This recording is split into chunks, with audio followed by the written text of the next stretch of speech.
One and all. Today I am here with the 8th class SST. Our today's lesson is chapter number 7, external forces responsible for change, conclusion part. Means आज हम इसका conclusion part पढ़ेंगे. Means पूरी तरीके से आज ये finish हो जाएगा. Okay. Today we are going to study the key agent of soil formation. Soil horizon means what is soil horizon? Causes of soil erosion and soil conservation. So let's start.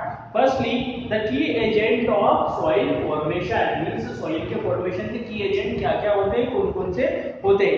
देखिए, soil formation के जो key agent होते हैं वो होती है parent rock, surface shape, time, climate, vegetation and organism. ये सभी के सभी इसके key agent हैं soil formation के, soil के बनने के. One by one हम देखेंगे. सबसे पहले देखेंगे parent rock. The underlying rock containing mineral is called bedrock. जो अंदर रॉक होती है सॉइल के अंदर, सॉइल की जो एक प्रोफाइल है उसकी जो अंदर रॉक होती है उसको हम बेडरॉक कहते हैं. Okay. The soil formation material is obtained by the weathering of this rock. अब यही जो पेरेंट्स रॉक होती है, पेरेंट्स रॉक बोलते हैं इसलिए इसको क्योंकि इसकी जो वेदरिंग है उसी से हमें उसी की वेदरिंग से सॉइल फॉर्म होती है. This form the inorganic pieces of soil. The parent rock help in the chemical organization, color, formation, minerals, parts and affect the fertility of the soil. ये जो parent rock होती है इसी के अंदर chemical organization होता है या इसका जैसा color होता है, जैसा इसमें minerals होते हैं उसी के accordingly soil की fertility रहती है, color होता है और उसका structure वगैरह होता है. ओके. अब हम बात करेंगे surface shape की. पहले हमने बात करी पेरेंट्स रॉक की. पेरेंट्स रॉक भी कहीं ना कहीं सॉइल फॉर्मेशन में मदद करती है. पेरेंट्स रॉक के अंदर जब वेदरिंग होती है तो इस तरीके से सॉइल फॉर्म होती है. अब मैं बात करूंगा सरफेस शेप की. अगर मैं सरफेस शेप की बात करूं तो सरफेस का शेप भी कहीं ना कहीं सॉइल फॉर्मेशन का एक एजेंट है ना. अगर मैं बात करूं हिमालयन रीजन की, जो हिली रीजन है जहां पर वाटर बहुत तेजी से फ्लो होता है तो वहां पर सॉइल फॉर्मेशन कम है, लेकिन सॉइल फॉर्मेशन ज्यादा हो जाता है जो कम हिली एरियाज है. ओके. तो वहां पर सॉइल का फॉर्मेशन ज्यादा हो जाता है क्योंकि वाटर वहां ज्यादा तेजी से फ्लो नहीं होता है और जो सॉइल है वो आसपास जमा हो जाती है ना. आगे देखेंगे. और इस तरीके से सॉइल फर्टाइल भी रहती है. डेवलप्ड सॉइल जो सॉइल वगैरह है वो फर्टाइल रहती है क्योंकि कहीं ना कहीं वो माउंटेनियस रीजन से आ रही है, वहाँ बहुत सारा मिनरल्स वगैरह लेके आती है अपने साथ. आगे टाइम की अगर मैं बात करूँ तो फिजिकल, केमिकल और बायोलॉजिकल जो एक्टिविटीज होती है सॉइल के अंदर, सॉइल एक दिन के अंदर नहीं बनती है. जो इसमें फिजिकल, बायोलॉजिकल और केमिकल एक्टिविटीज होती है तो इसके कारण सॉइल फॉर्मेशन एक स्लो प्रोसेस है और एक लंबा समय इसमें लग जाता है.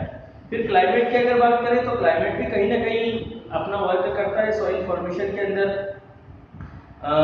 इसके अलावा in fact the formation of soil is done by passive agent like rock, active agent like climate which work in the opposite direction. Okay. In the formation of soil में जो बहुत सारे पैसिव एजेंट होते हैं जैसे कि रॉक वगैरह और बहुत सारे एक्टिव एजेंट होते हैं जैसे क्लाइमेट, तो ये भी अपना वर्क करते हैं सॉइल को फॉर्मेशन में. Climate affect the biological process. Climate कहीं ना कहीं बायोलॉजिकल प्रोसेस को भी अफेक्ट करता है. जो बायोलॉजिकल प्रोसेस होती है वो क्लाइमेट के कारण होती है, क्लाइमेट के चेंजेसमेंट के कारण होती है.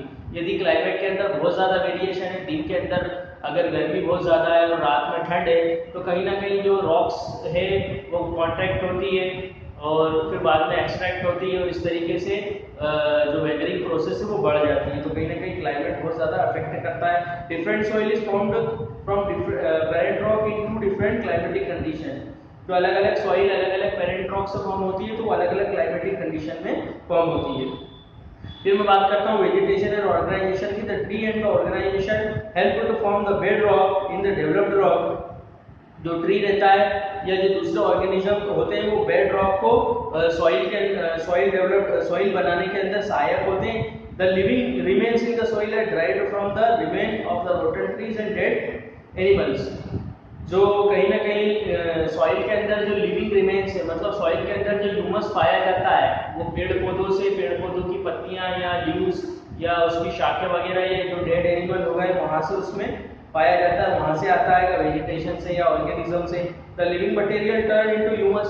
यही जो ह्यूमस होता है कहीं ना कहीं वो ह्यूमन सॉइल की फर्टिलिटी के लिए बहुत ज्यादा जरूरी होता है. ओके. तो वेजिटेशन और ऑर्गेनिज्म भी बहुत ज़्यादा हेल्पफुल रहते हैं कहीं ना कहीं सॉइल फॉर्मेशन में।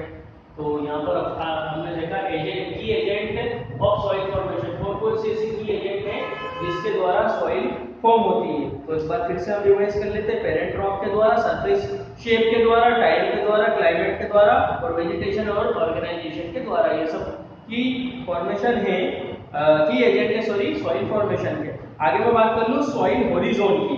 सॉइल होरिजोन की अगर मैं बात करूँ तो इसको 3 पार्ट में डिवाइड किया गया है, अपर सॉइल, मिडिल सॉइल और इसके अलावा ओरिजिनल रॉक। सबसे पहले अगर हम बात कर लें अपर सॉइल की, तो this is the upper most layer which contain organic matter humus.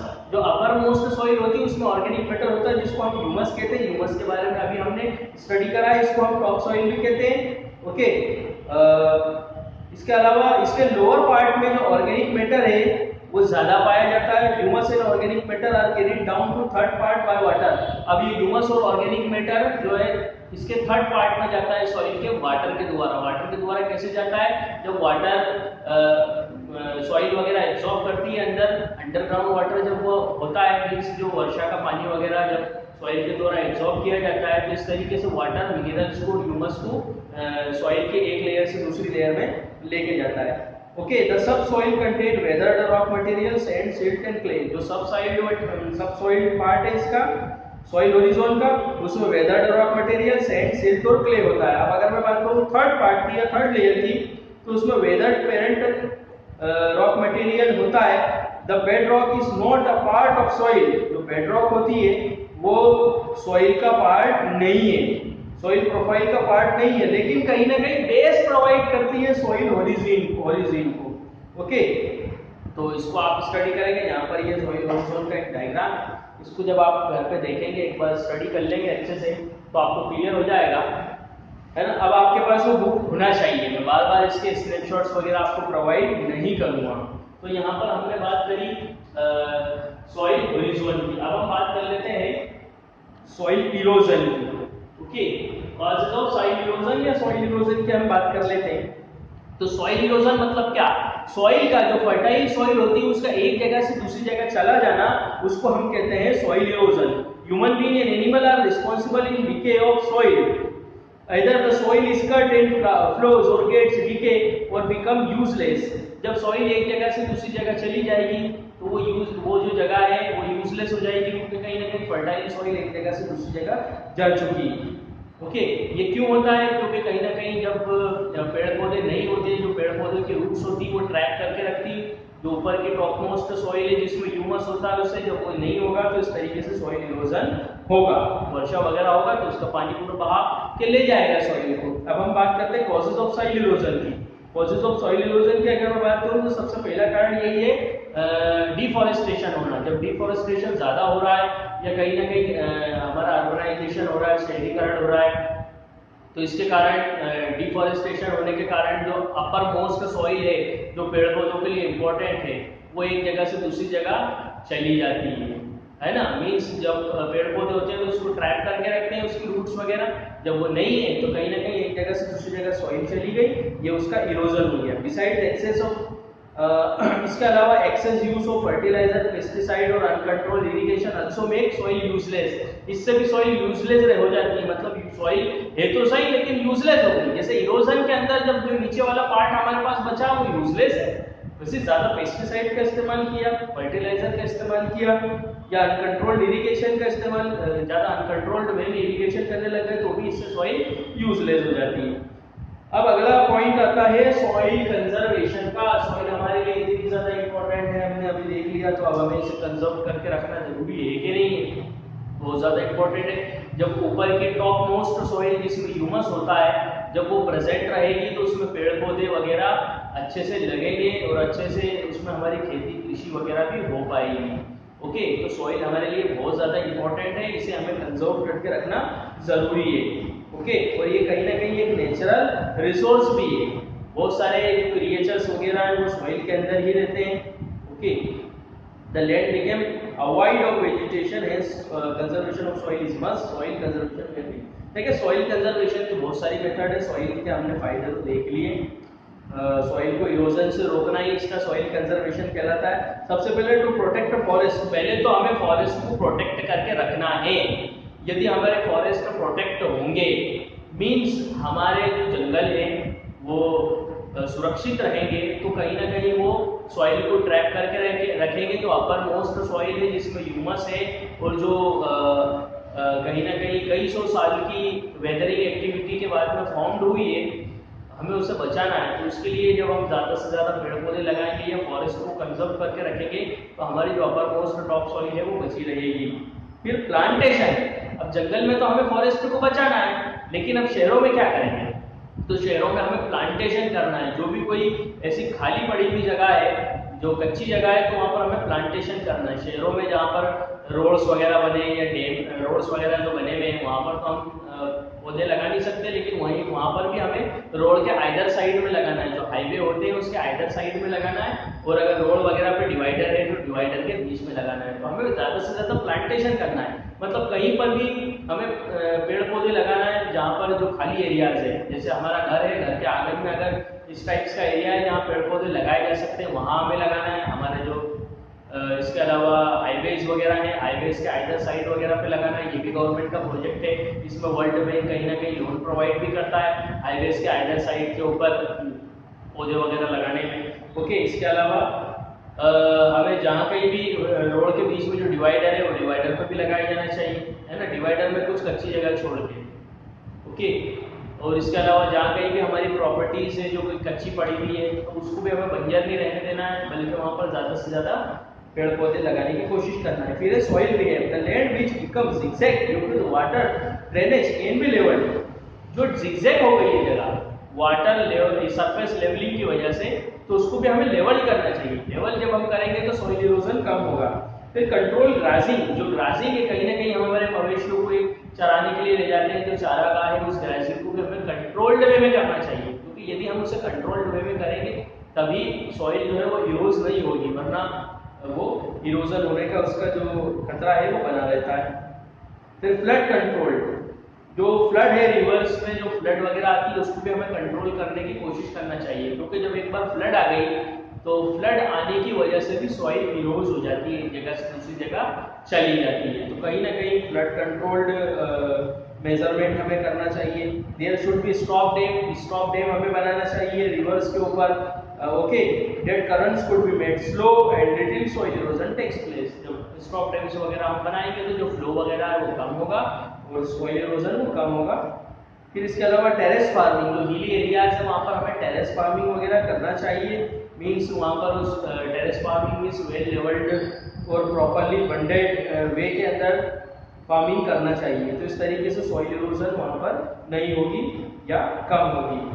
Lastly crop rotation, to maintain the soil fertility, soil की फर्टिलिटी को बनाए रखने के लिए भी हमें क्रॉप रोटेशन करना चाहिए। Crop should be change alternately, एक के बाद एक क्रॉप को चेंज करते रहना चाहिए। मीन्स हमने एक बार खेत में जो फसल बोई है उसको रोटेट करते रहना चाहिए। तो कहीं ना कहीं ये सारी चीजें थी सॉइल कंजर्वेशन की। जब हम ये करेंगे तो हमारी सॉइल जो है कंजर्व रहेगी।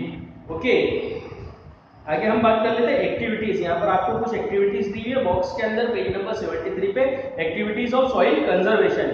Activities regarding plantation, plantation should be done in open places and at the school by student. देखिए आपकी एक्टिविटी, आपको कहीं पर भी अगर ओपन एरियाज आपके घर पे है या स्कूल वगैरह आपका है वहां पर भी प्लांटेशन आपको करना है। आपको याद होगा कुछ समय पहले हमने स्कूल के अंदर प्लांटेशन वगैरह कराए थे, और हमारे जो स्कूल की बाउंड्रीज है वहां पर सब दूर प्लांटेशन है, मतलब पेड़ पौधे वगैरह लगे हुए हैं। ओके, इसके लिए हर स्टूडेंट को रिस्पॉन्सिबिलिटी दी जानी चाहिए। हमने अपर क्लास के स्टूडेंट को कुछ रिस्पॉन्सिबिलिटीज दी थी स्कूल में कि यहाँ पर आप अपने हाथों से प्लांट लगाएं और कहीं ना कहीं उसकी सुरक्षा करें और उसको पूरी तरीके से उसका ख्याल रखें।